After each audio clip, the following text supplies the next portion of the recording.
আপনারা দেখতে পাচ্ছেন আমার সামনে ছোট্ট একটা মেয়ে বসে রয়েছে।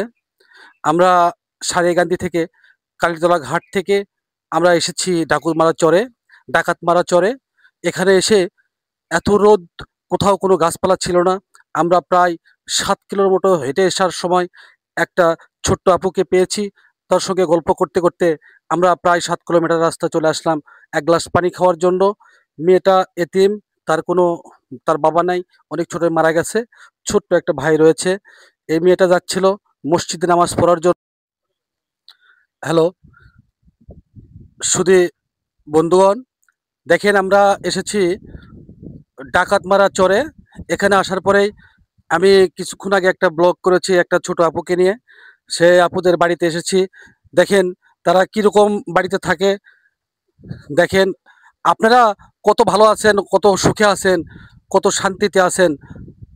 আর আর দেখেন এই ছোট্ট বাচ্চা, এক দিক থেকে শহীদুল, এই ছোট বাচ্চা এতিম একটা মেয়ে।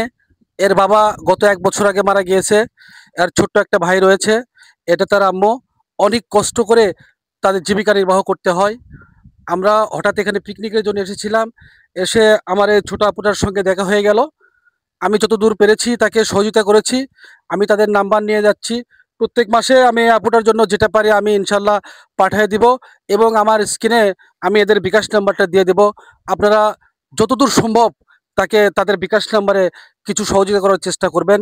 তাহলে এই এতিম মেয়েটা আর একটা ছোট ভাই আছে, এরা বড় হতে পারবে, শিক্ষা অর্জন করতে পারবে, যাতে মানুষের মতো মানুষ হতে পারে।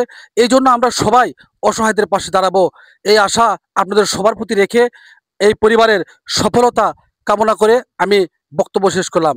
আপনারা অবশ্যই এদের এই যে বিকাশ নাম্বারটা আমি দিব, সেটা এদের নাম্বার, আমার নাম্বার না। আপনি সরাসরি ওই নাম্বারে আপনারা পারলে সহযোগিতা করবেন। তাহলে ও পরিবারটা খুব উপকৃত হবে ইনশাআল্লাহ। সবাইকে ধন্যবাদ। আসসালামু আলাইকুম। আপনার বাড়ি কোথায়? আপনার নাম কি? আমার মেয়েদের জন্য সহযোগিতা করে কোন নাম মাইশা। আমার বাবা নেই। আমার বাপ নাই কে। হ্যাঁ, আপনারা আমাদেরকে সহযোগিতা করবেন। আপনি আমাদের সহযোগিতা করবেন। আমি যেন বড় হতে পারি।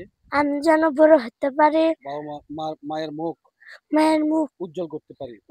আমার একটা ছোট ভাই আছে। তাদের জন্য দোয়া করবেন। সবাইকে ধন্যবাদ। ঠিকানা বলেন। আপনি ঠিকানা বলেন। ইউনিয়ন কন্যাবাড়ি, বাসা ডাকাতমারা।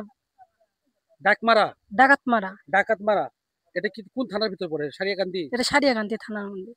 তো বন্ধুরা শুনলেন, সারিয়াকান্দি থানার ডাকাতমারা গ্রাম। আসলে এখানে না আসলে বোঝা যাবে না এদের জীবনের মান কতটা নিম্নমানের। দেখেন বাড়িটা আরেকবার আপনাদেরকে দেখাবার বাড়িগুলো দেখেন। এইরকম বাড়িতে দেখেন, আপনারা তো আসলে গরু ছাগলকেও রাখেন না এরকম বাড়িতে, সেরকম বাড়িতে বসবাস করে একটা পরিবার। আমি আশা করব আপনারা সবাই সাহায্যের হাত বাড়িয়ে দেবেন এই পরিবারের দিকে। তাহলে দুমুঠো দুই বেলা ভাত খেতে পারবে আমি আশা করি। সবার কাছে আকুল আবেদন, আপনারা সবাই সাহায্যের হাত বাড়াবেন। সবাইকে ধন্যবাদ। আসসালামু আলাইকুম।